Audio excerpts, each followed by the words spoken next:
प्रयागराज में माघ मेला 2026 के चलते संगम तट पर आस्था का महासंगम देखने को मिल रहा है। एकादशी के अवसर पर माघ मेले में पवित्र स्नान करने के लिए बड़ी संख्या में श्रद्धालु संगम घाट पहुंच रहे हैं। इसी बीच बॉलीवुड अभिनेता राजपाल यादव भी प्रयागराज के माघ मेले में पहुंचे।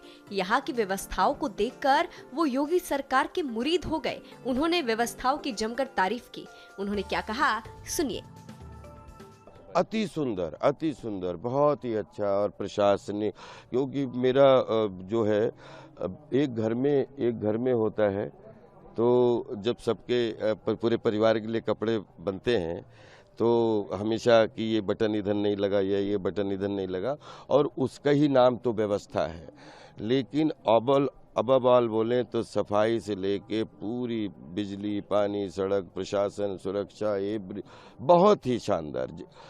जितनी ताली बजाएं उतने कम है। 2002 से इधर जो है प्रयागराज को धीरे धीरे, पहले तो डुबकी के माध्यम से, तो पूज्य दद्दा जी ने जिस तरीके से प्रयागराज की धरती पे 20 साल और पूरे विश्व की महिमा समझाई है बड़े साधारण शब्दों में, तो मुझे लगता है कि अगर मैं कलाकार कितना भी बड़ा होता, लेकिन अगर जीवन दर्शन पूज्य दद्दा जी से नहीं सीखा होता तो इतना रिलैक्स बोलते हैं, शांति और शक्ति और भक्ति और सफलता पे विश्वास करके जीवन को समझने का ये मौका नहीं मिलता। मैं इस धरती का ऋणी हूँ, दद्दा जी का ऋणी हूँ। एक माता, एक पिता, एक गुरु। जीवन में हाफ सेंचुरी में 500 चरित्र लगभग बचपन से लेके अभी तक जी डाले, तो 500 जीवन जी लिए। तो 500 जीवन भी रहूं तो अभिनेता ही रहना चाहता हूं। और बोलते हैं जिस माँ ने जन्म दे दिया, पता नहीं आगे न जन्म मालूम न मरण मालूम, ये दद्दा जी ने समझाया। लेकिन यही माँ मिल जाए, यही पिता मिल जाए, यही गुरुजी मिल जाए, यही दद्दा मिल जाए और यही कला जीने का मौका मिल जाए तो 500 जीवन कुर्बान है। ये जितना 25 साल में जितना सिनेमा देश दुनिया में करने का सौभाग्य मिला और उसका जो सुख मिला, और वही 25 साल में जो है प्रयागराज की धरती पे, माघ मेले पे, हर जगह जहाँ भी खड़े होते हैं अपन, तो साल में एक बार आता है और इस मिट्टी में घूमने का जो सौभाग्य मिलता है, उसकी फीलिंग को शब्दों से बता पाना तो खैर बहुत मुश्किल होता है। लेकिन हमेशा आता हूँ तो प्राउड फील होता है और बहुत अच्छा लगता है कि एक मनोरंजन के माध्यम से कुछ करने का सौभाग्य मिल रहा है और कुछ आध्यात्मिकता के माध्यम से कलात्मकता जीने के लिए कुछ जो है सुकून मिलता है, सुख मिलता है। सर, मकर का आज पर्व है, मकर संक्रांति है और आप प्रयागराज में हैं, क्या कहिएगा? विशेष स्नान भी किया आज आपको? 2026 की मकर संक्रांति है। पूरे देश दुनिया को बस यही कह सकता हूँ कि सारा संसार एक परिवार, वसुधैव कुटुंबकम। ये प्रयागराज की धरती से बस यही कि धर्म की जय हो, अधर्म का नाश हो, प्राणियों में सद्भावना हो, विश्व का कल्याण हो, हर किचन का कल्याण हो। मनोरंजन के माध्यम से, सेवा के माध्यम से सारा संसार एक परिवार, सभी सुखी रहें। मकर संक्रांति की जो पतंगे हैं आपके जीवन में उन्नति की तरह उड़ें और सब अपना ख्याल रखें, अपने पड़ोस का ख्याल रखें, अपने संसार का, अपने। Love you all. सर, कला को और आध्यात्म को आप किस तरह से देखते हैं और किस तरह से उसको जुड़ाव इसमें देखते हैं? क्या बदलाव आ रहा है? कला तो आज नहीं, हजारों सालों से आध्यात्मिकता का जो है प्रमाण है और कला जो है वो 100% आध्यात्मिक है। कला एक विज्ञान है, मनोरंजन एक विज्ञान है।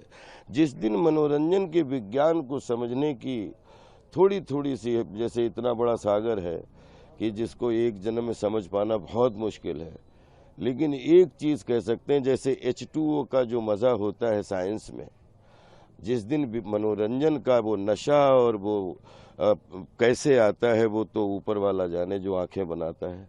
लेकिन मनोरंजन के विज्ञान को जीने का जो मजा है, दुनिया की हर जटिलता को फेस करने का, और ब्रह्मांड के नीचे और नेचर के पुत्र बन के, बोलते हैं कला अपनी माँ है, नेचर अपनी नानी है। माँ से पंगा ले सकते हो लेकिन नानी से पंगा लोगे तो हमेशा के लिए कुड़बुड़ी बन जाती है। तो मैं हमेशा कला, विज्ञान और नेचर, इनको सबको एक दूसरे का द्योतक मानता हूँ ब्रदर। और इसलिए जब आपको प्योरिटी से जो भी कला जीनी है, जैसे बोलते हैं जीवन जीना है, तो जीवन एक रियल है और कला जो है वो रील है। तो रियल के इंस्पायर्ड होके कुछ हर कोने के बढ़िया बढ़िया कुछ इंसिडेंट जिसमें हर किचन का मतलब ब्लड सर्कुलेशन अच्छा हो, तो मैं कला, विज्ञान और जीवन तीनों को एक दूसरे का, तीनों का 3 डायमेंशनल 2 तक मानता हूँ और मैं एंजॉय करता हूँ। आध्यात्म के क्षेत्र में आप काफ़ी सालों से दत्ता जी के यहाँ आते भी हैं, क्या बदलाव देखने को मिल रहा है अपने जीवन में और कितना आपको इससे आध्यात्मिकता, देखिए सबसे अगर आप जाएं, जिनका कोई डॉक्टर नहीं होता है उनको एनिमल बोलते हैं, और उनको कैसे नेचर के साथ में पूरी ज़िंदगी अपनी प्रॉपर तरीके से जीते हैं। अगर उनको कोई मारे ना, या उनको कोई हमला ना कर दे, या बड़ा जानवर कोई उन पे ना कर दे, तो सब अपनी अपनी ज़िंदगी जीते हैं और विज्ञान के साथ जीते हैं, नेचर के साथ जीते हैं। तो मुझे ऐसा लगता है कि जब वो जी सकते हैं बगैर डॉक्टर के, तो हमारे पास तो 400 सुविधाएं हैं अलग अलग, तो हमें तो बहुत सारी सुविधाएं मिली हुई हैं, तो हमें तो और कलात्मकता से जीना चाहिए।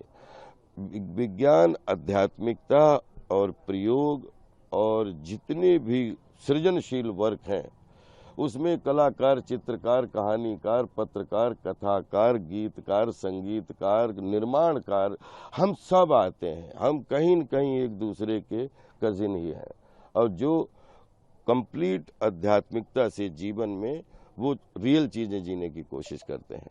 बड़ा कमाल का ये विज्ञान है, उसे मुझे जीने में बहुत आनंद आता है, और जब तक जीवन है कला जवान रखती है, जवान रहने की कोशिश कर रहा हूँ। आप आध्यात्म से जुड़े हैं, तो कोई एक ऐसा इंसिडेंट आपके नज़र में हो कि जब आप आध्यात्म से जुड़े और वो आपके जीवन में एक बड़ा बदलाव लेके आए? मैं यहाँ खड़ा हूँ, यही बड़ा बदलाव है। Every day is beginning day, every day is learning day, every day is जो है न्यू डे। और मुझे लग रहा है आज की सुबह में प्रयागराज की धरती पर आपसे बात करने का मुझे सौभाग्य मिल रहा है, तो विश्वास करिए चमत्कार से कम नहीं है।